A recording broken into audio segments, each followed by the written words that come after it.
Hello students, in this video of ours, we are going to learn about ecology. Now, ecology is the study of environment. And what is environment? Environment is the surrounding. Now, this environment can be consisting of other organisms, and this environment is also consisting of the abiotic factors which are essential for our survival. So basically, ecology is the study of the interaction between the organisms and interaction of organisms with their physical environment, with the abiotic factors, because we need air to breathe, we need sunlight, we need water, we need so many things from outside the physical environment. Similarly, we need to interact with the other organism also, organism of our own population and organism of our community as well. So all these interactions which are going on between the organisms and organisms with their physical environment is all about ecology. Now, before understanding ecology, we should understand what are the organizational levels. Now, organizational levels are what? That the macromolecules, the life was originated in water, and the macromolecules such as nucleic acids, proteins, these macromolecules, they got bounded by a membrane and they form the cell. So these macromolecules earlier were the non-living, and when they got bounded by a membrane, a cell is formed and the life was originated. So cell is the fundamental unit of life. Now this cell, there are many unicellular organisms in our environment. These unicellular organisms, then the next higher level of organization was tissue. These cells together, they form tissue. So many cells performing similar function is tissue. And then came organ, many tissues performing, functioning for a same goal is called organ. Many organs functioning for a same goal, organ system.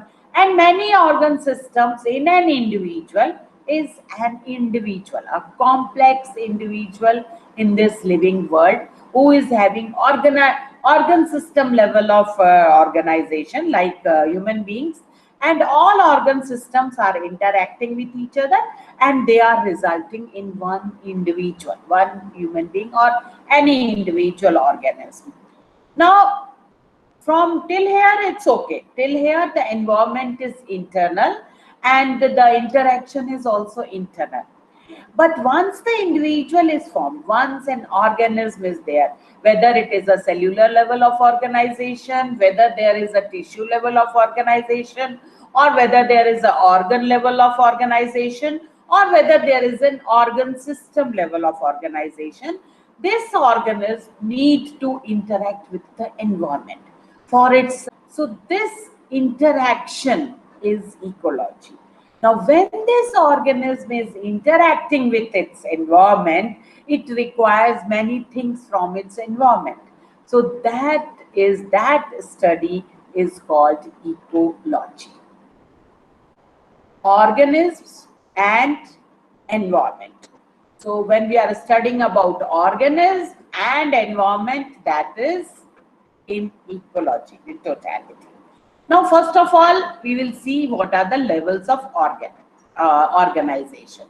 Now, the levels of organization, as I told you, that the internal environment is there till it is an individual, it is an organism. Now, the group of similar organisms which are capable of interbreeding among themselves, they constitute one species. So this is the species. Species is similar members capable of interbreeding among themselves, and they are constituting one species. Like human beings, one species. Cows, one species. Lions, one species. Tigers, one species. Monkeys, one species.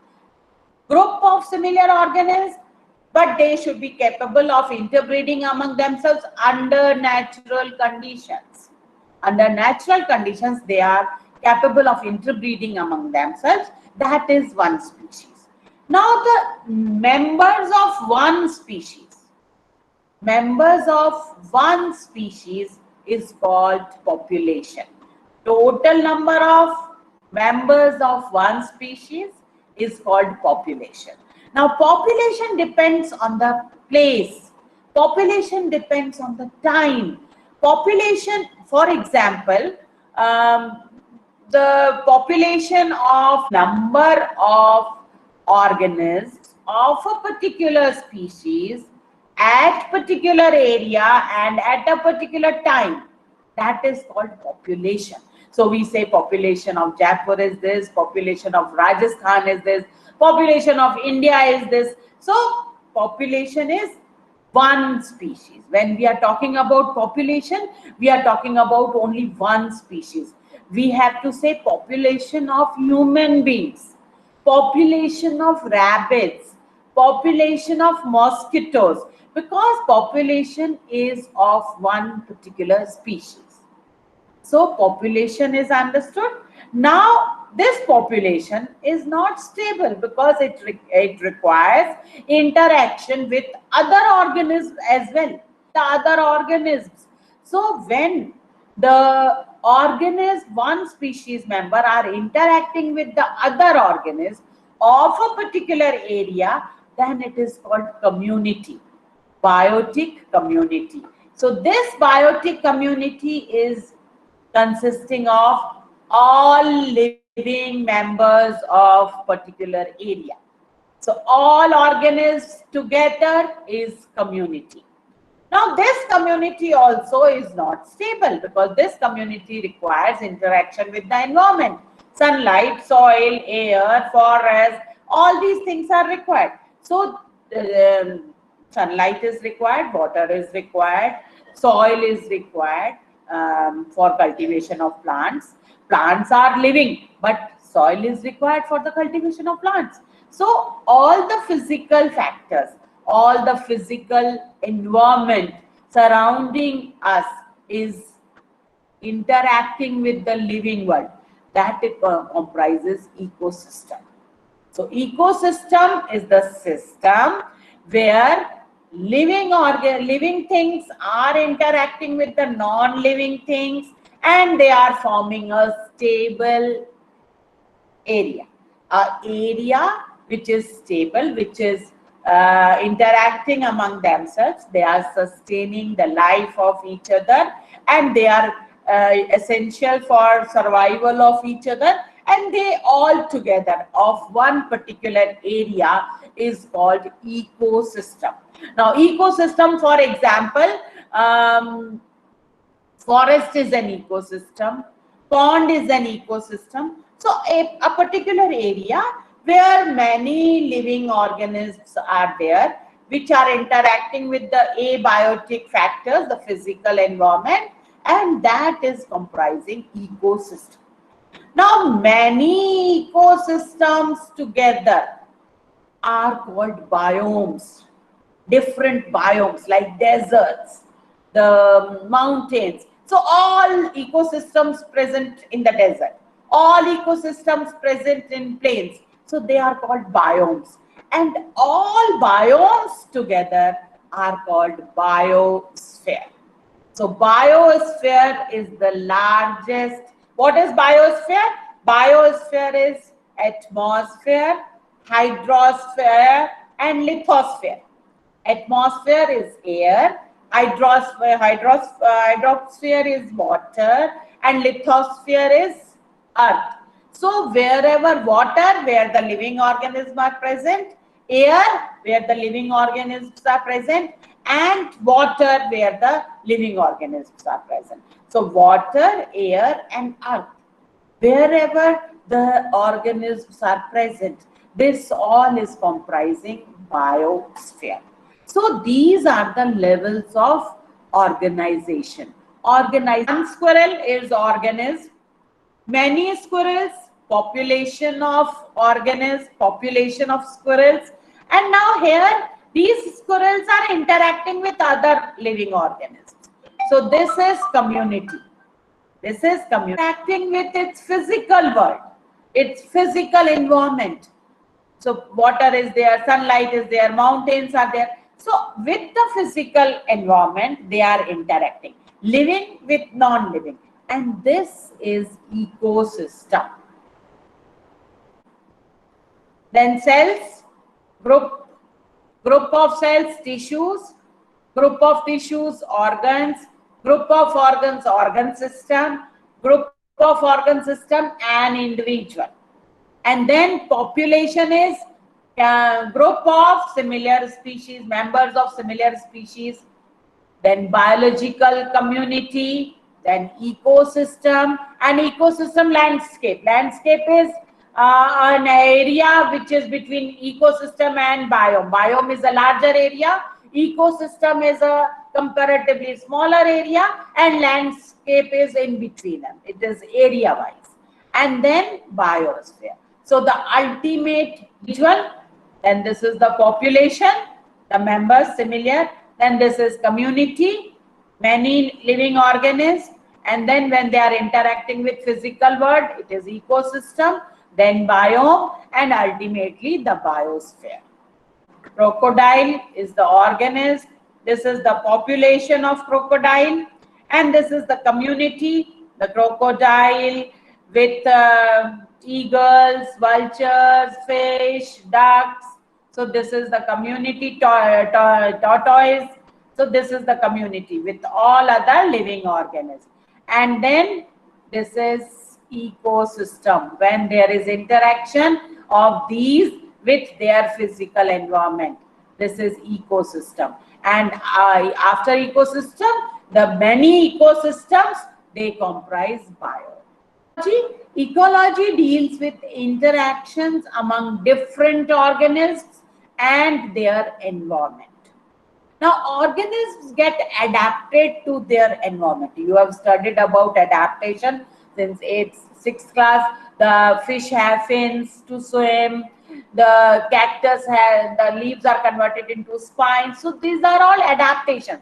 What are adaptations? Adaptations are any changes, physical, behavioral, physiological, any changes which are helping the organism to survive in its environment in a better way.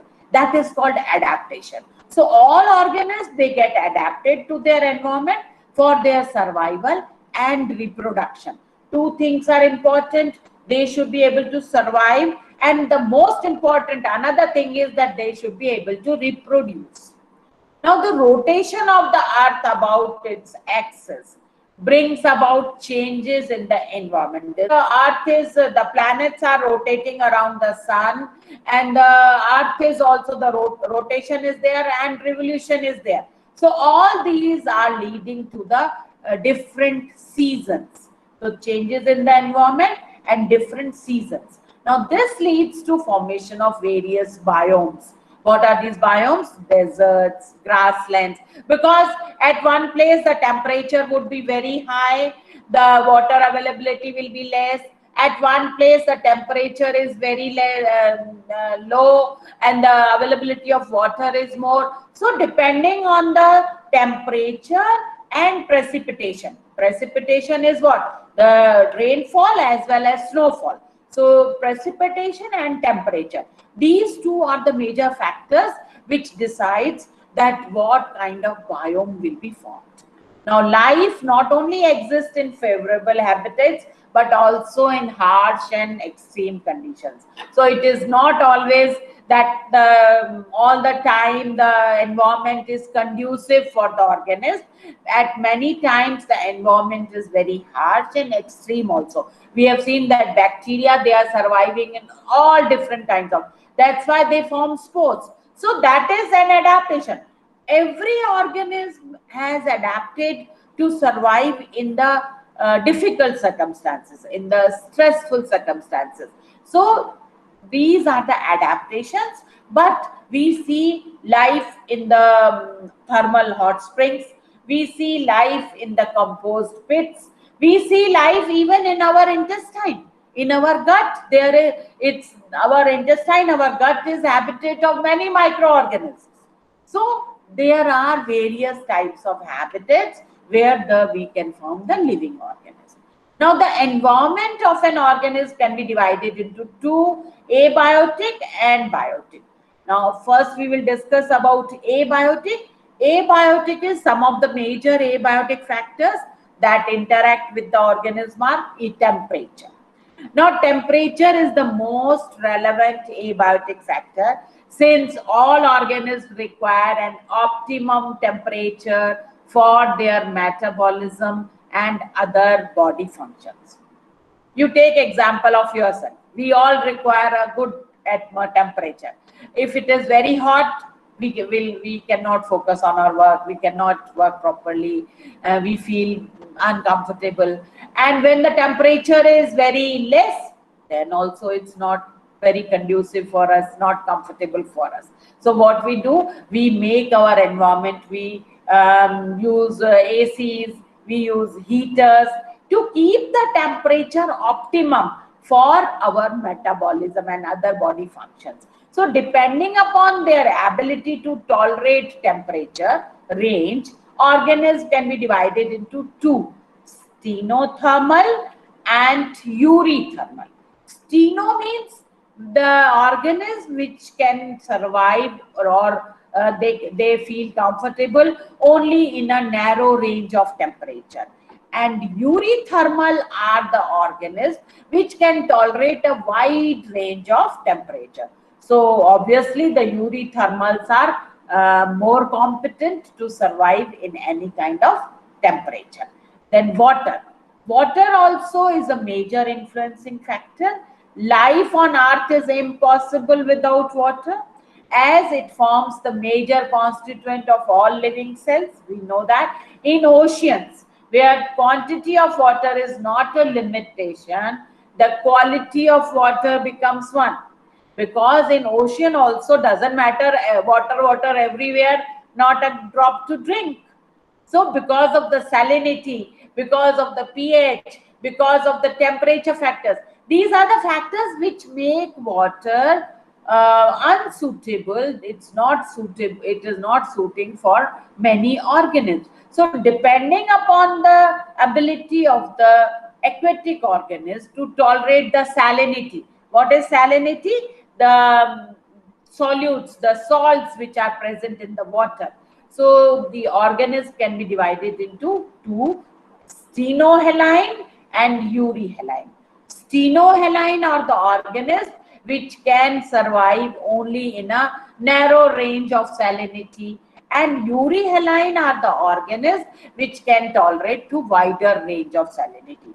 That means euryhaline are the organisms which can survive in a wider range of salinity. Whether the salinity is low or high, they will be able to tolerate it because they are comfortable to a wide range of salinity. Then the third factor is soil. The nature and composition of soil differs from place to place and depending upon what? Climate, weathering process. What is weathering? Weathering is formation process and soil development method. That's why the soil of every place is different. The characteristic features of soil are composition. What is the composition?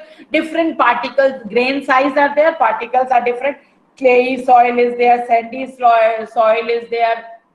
So depending on the size of the particles, they are different. Then percolation. Percolation means the capability to absorb the water and send it down. That is called the percolation of the soil. Then water holding capacity. What is the water holding capacity of the soil? Whether the soil is capable of water, the type of soil can hold. That is called water holding capacity of the soil. So different characteristic features of soil are composition of the soil, the size particle, then the percolation and water holding capacity. So these characteristic features determine the native of the organism it can support. What kind of organism will be there This depends on the what kind of soil is there. Fourth important factor is light. The major source of light on earth is the sun. Ultimate source is sun. So light is essential for plants to perform photosynthesis. Now certain plants become adapted to perform photosynthesis under very low light, since they are constantly overshadowed by tall trees. Now, if you have visited a forest, you must be knowing that the canopy is formed.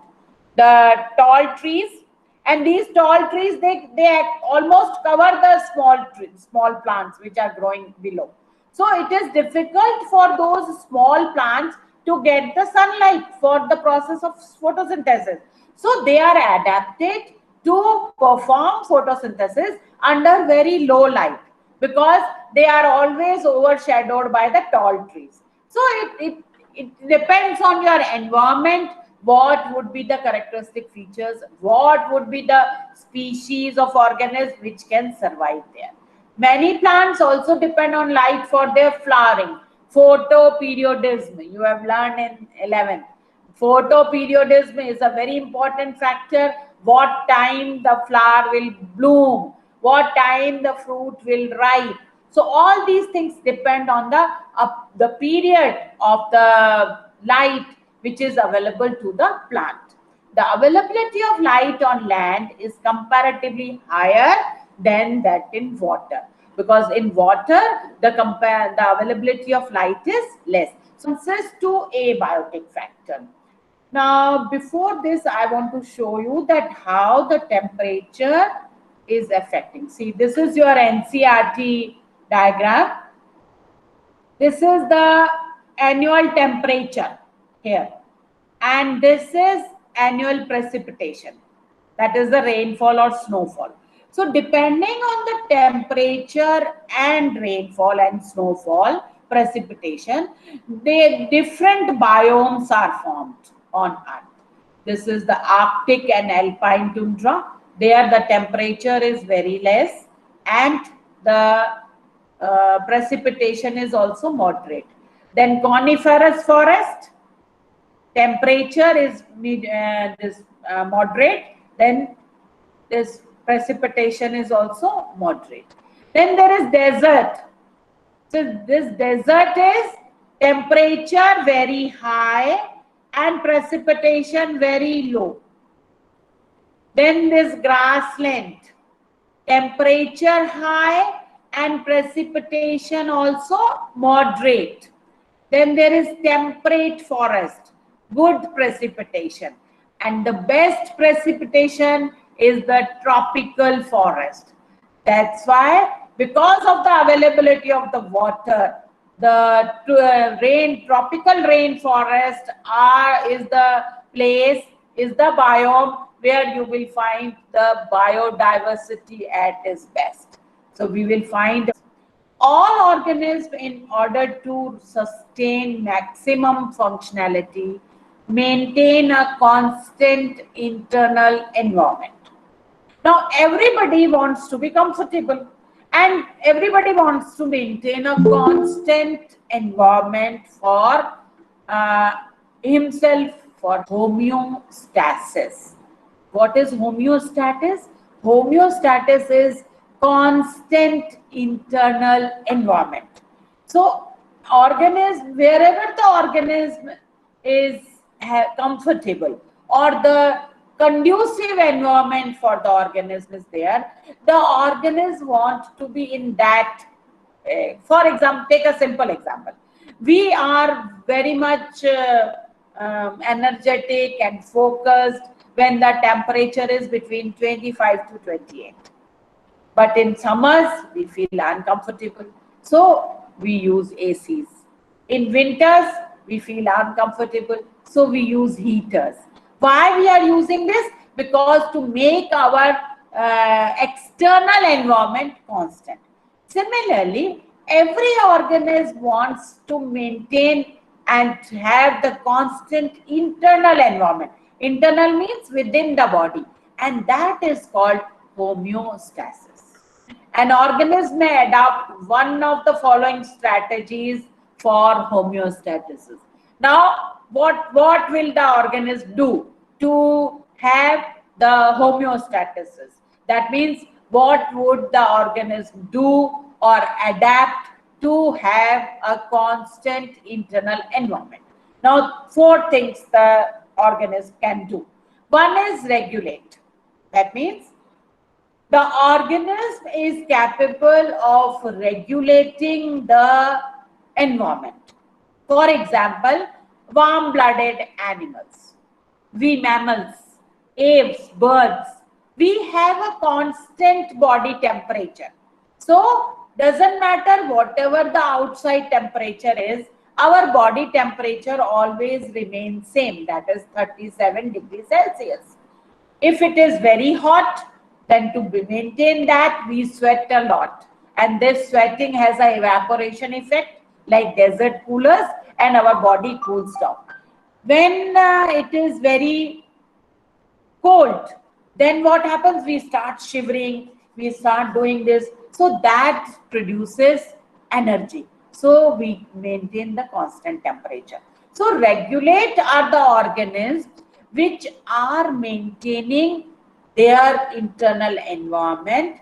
They are maintaining, they have a constant environment, and the example is mammals and aves. So they are called warm-blooded animals. Certain animals have the ability to maintain a constant temperature and a constant osmolarity. What is osmolarity? The concentration of salts, that is called. Mammals have a constant body temperature 37 degrees Celsius, irrespective of the outside temperature. In summer, we maintain the temperature, we sweat a lot, and in winters, we shiver to produce heat. So, one kind of organisms are regulate, which are capable of regulating their internal environment, and they are capable of maintaining their internal environment constant. So they are capable of maintaining homeostasis in their body. The second type of organism are confirmed. Now these animals and plants, except mammals, they do not have a constant body temperature. And their body temperature changes according to the outside temperature. Now see, as I gave you the example of for external environment, to make it constant, we are using ACs. But everybody cannot afford AC.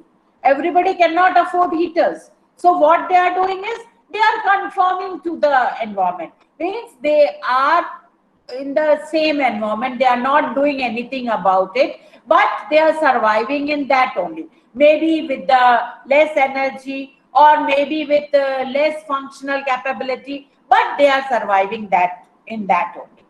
So according to the outside temperature, such environment, such organisms which do not have a constant body temperature, and their body temperature changes in accordance with the outside temperature. If the outside temperature is more, their body temperature will become more. If the outside temperature is less, their body temperature will become less. So such organisms are called conformers. And conformers, they have not evolved. That means they are not capable of keeping their internal environment constant. So that's why they have become conformers. Since regulation is energetically more expensive. Have you understood this? If you are regulating the internal environment and keeping it constant, that requires energy. So energetically, that is more expensive. For example, having AC is expensive. So keeping AC to regulate the outside temperature is expensive. Similarly, those who are if the body is maintaining a constant internal environment, that requires energy. Because if it is very cold outside, then keeping the body hot is an energy. It requires energy. So whenever the outside environment is different, then it is energetically it is more expensive to keep the body at a constant temperature. Now these conformers can do two things. They is migrate. When the environment is not suitable for them, the stressful conditions are there, then they leave that place and go to some other place. That is called migrate. For example, when it is very hot during summer seasons, the people staying in Delhi or people staying in north region where it is very hot, they go to the hill station. So that is what? Migration. They go to the hill station. They will stay at hill station for some time till the temperature at the plains and northern regions becomes okay. And then they will come back. So this is temporary adjustment. Migrate is temporary adjustment. For example, birds. When it is extremely cold in outside regions, that is Siberia and all, the birds from there, they come to India. Bharatpur Bird Sanctuary, the birds come and they stay here for some time and then they go back. So they are called migratory birds. So migrate is another thing which the organism can do to maintain its internal environment. So the organism can move temporarily from stressful habitats to more hospitable areas and return once the period changes.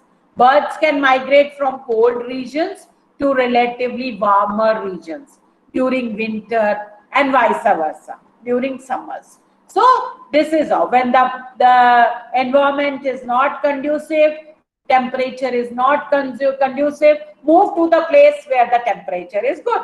Temperature is suiting your body. So move to that place. That is called migration, migrate. So this is the third category.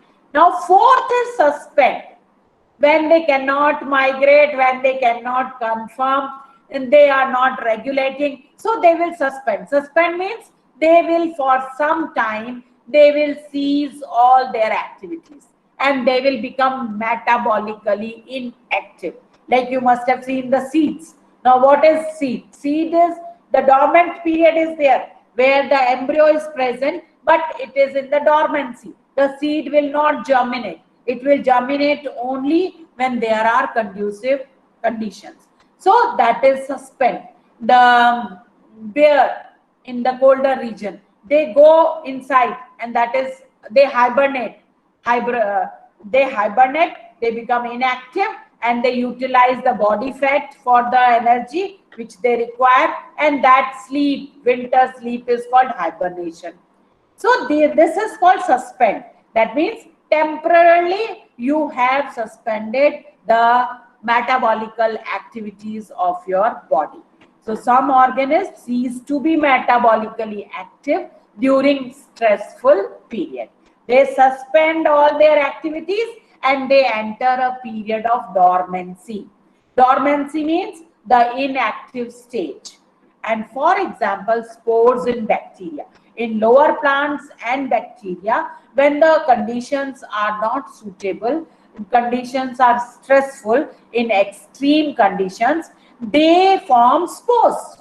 And spores are having very good, thick outermost covering. So they are keeping themselves safe in these spores.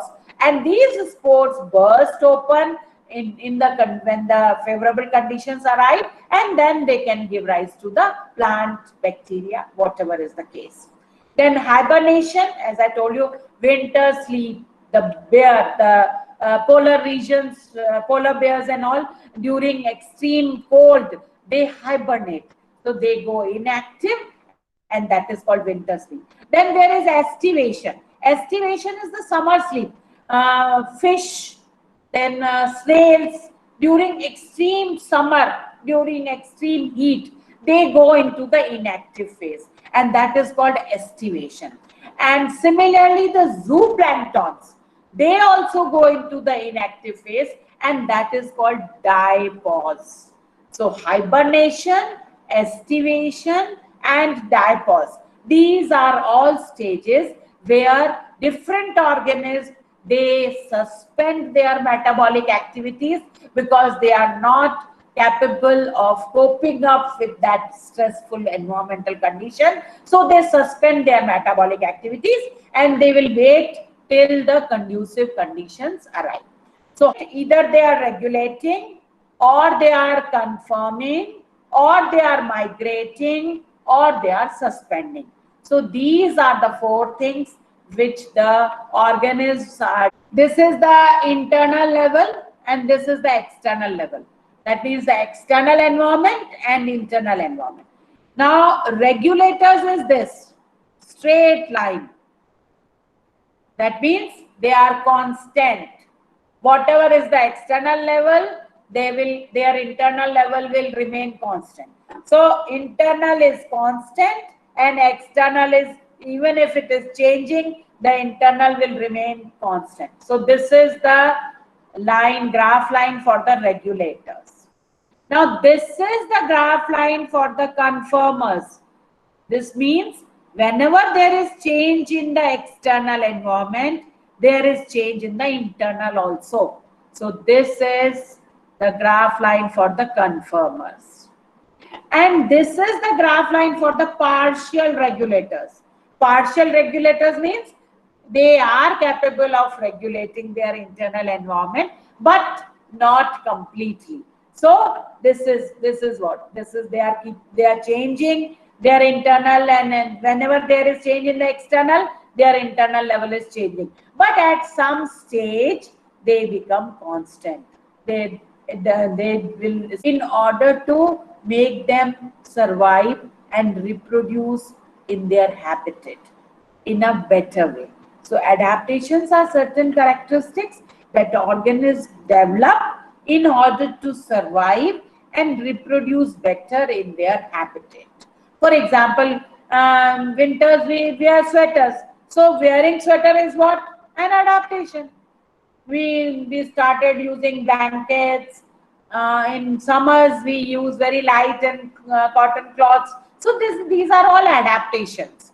And these adaptations can be physiological, which is there in the functioning of the life processes, behavioral in your behavior, or morphological in your structure. So any change, physiological, behavioral, or morphological, which is helping you to survive in a better way in your surrounding, that is called adaptation. Now some of the adaptations, now desert plants, they have thick cuticle on their leaf surface. Now what is this thick cuticle doing? This thick cuticle is preventing the water loss, because as it is, there is no water in the, there is scarcity of water in desert. And their stomata are also sunken. They have sunken stomata. They are arranged in the deep pits inside. Otherwise, stomata are present on the surface of the leaf. But here they have a thick cuticle and the stomata are sunken. They are arranged in the deep pits to reduce the water loss. And their special photosynthetic pathway, CAM. CAM is the crassulacean acid metabolism. This is a metabolic pathway which enables the stomata to remain closed during daytime. So during daytime, the stomata is closed and it opens only in the evening, late evening and night time. So there is no loss of water during sunlight. Their leaves are reduced to spines because from leaf, the water is being evaporated, transpiration is taking place. So the leaves are reduced into spines and photosynthesis is carried out by the flattened stem. So stems become green. The stems are carrying out the function of photosynthesis. So this is the adaptation. These were the adaptations in the desert plants. Then in animals of colder region, they have shorter limbs and ears to minimize heat loss. And this is as per the Allen's rule.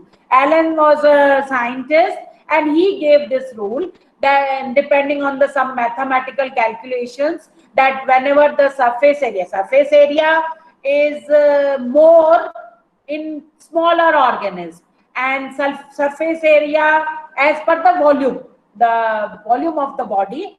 surface area as per the volume of the body, and with the help of his mathematical equations, he concluded that the animals which are living in a colder region, they have shorter limbs and ears to minimize the heat loss, and the body is covered by thick fur to reduce the heat loss.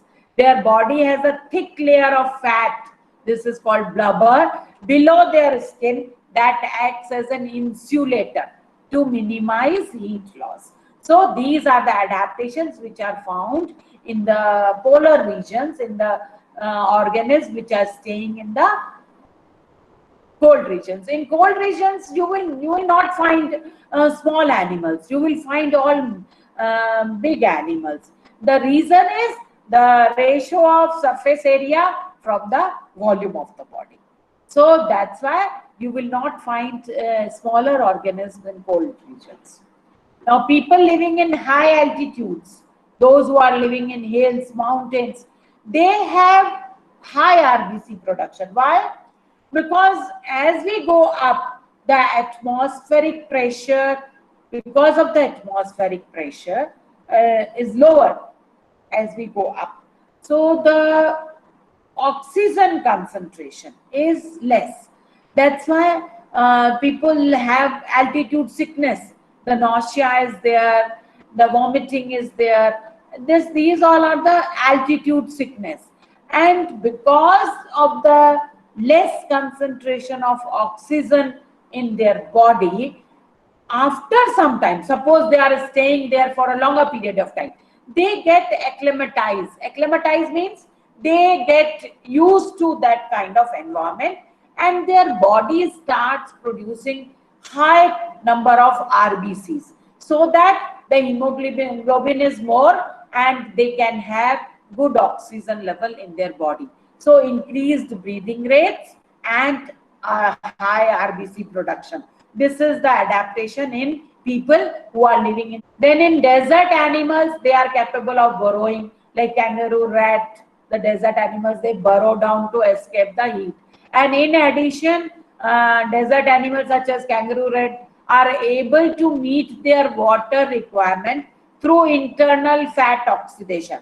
Because when they are inactive, they are metabolizing their fat, and when their fat has been metabolized, oxidized, the product is water.